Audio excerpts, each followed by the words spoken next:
What's up? This is another video from AquaKnowHow. Just starting out the video with a little view of my 123 gallon. It's kind of sad looking. There's a shrimp. Alright, so what we're talking about today are Denison barbs. Denison barbs. Alright, so first thing we'll start with, let's just go up and look at a few. I have 5 here.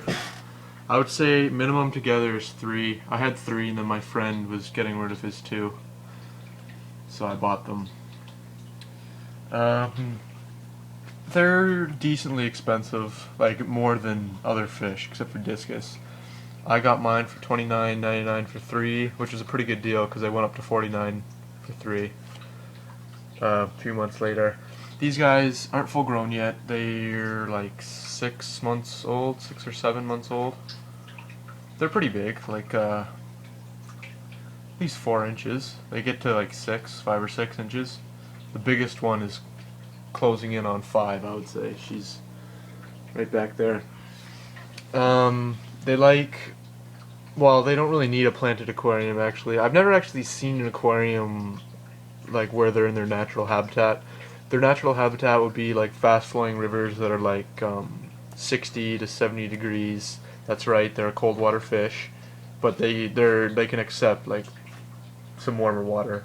They're at around 80 right now because I have discus and I got to keep them happy. I've actually seen a lot of people have denisons with discus with no problems, so even though they're from totally different water parameters and whatever, they're still pretty good together.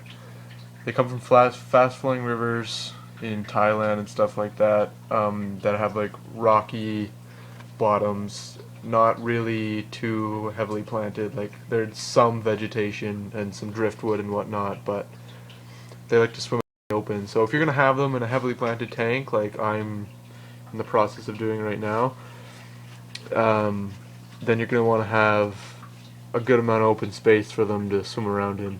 They're not like crazy active. Like they're a lot more active than, let's say, the discus is. He just sits there for hours on end. But I wouldn't say they're as active as my Congo tetras that swim all over the place, or even my cories. They're really active too.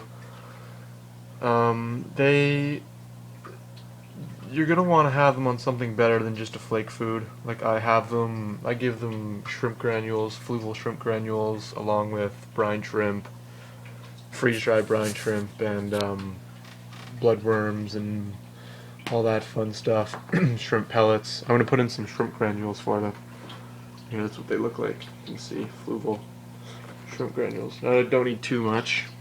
Let's see if I can get any. Alright, so here's a couple of them falling down. Yeah, everybody freaks out for them because it's good stuff. I got them for my shrimp originally. They're in the 23 gallon, but I figured, the shrimp don't really need a special diet. They'd be fine eating whatever I give them. And yeah, so these guys are really liking them more. They freak out over it, which is cool.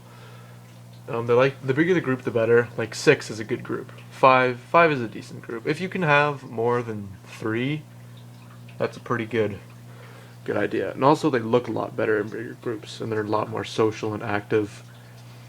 If you have a variety of food for them, their colors will come out nice.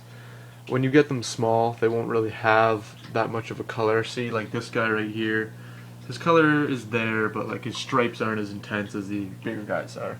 They'll be really faded and they won't really have their colors yet. But as they grow older, they get to have like a green, if you can tell, probably can't tell, they're moving too fast, like a green tint on their upper, like above their black line, which is kind of cool near like dorsal fin area. They're really colorful. They're not dyed, which is cool. So like these aren't artificial colors. This is what you get. This is what they have in the wild, which is pretty neat. What else can I say about them? They're decently fast growers, I guess. I got my 3 original guys. I had them in that 23 over there for a few months. They were good for a few months though, because they got big. I got them at like 2 inches each, and they've grown about an inch in the last few months, which is decent. And also I feed them a lot, so they're constantly fat. I actually have one with a disfigured nose, as you can see. That guy, he's got like a bent nose, which is kind of neat. Never seen one like that before. He's fine. He's not like trying to do. He's not dead. Kind of looks ridiculous in the video. He's kind of neat. Never seen one like that before. Maybe I'll try to sell him eventually for like more money or whatever. I don't know. A good idea, I think, is to get like 3 of them, wait till they grow fully, and then try to sell them back to the dealer for more money to get like more than 3 back. Like that's what I'm planning to do. I'm gonna, when these 6 get to their full grown size, I'm gonna see how much I can get from Big Al's for them, and then buy more, which would be cool. Anyways, they're decently active, they're peaceful, good with everything, even good with shrimp, I would say, because their mouths aren't very big. They're not nippy. I would say if you have a tank that's 40 gallons or bigger, 55 gallons I would say is a minimum, 55 gallons or bigger, go for these guys because they are awesome.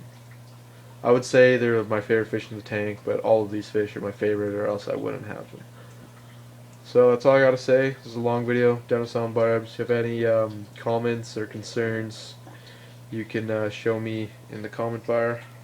Subscribe, and I might subscribe back. Thanks for watching. Stay tuned for the next video.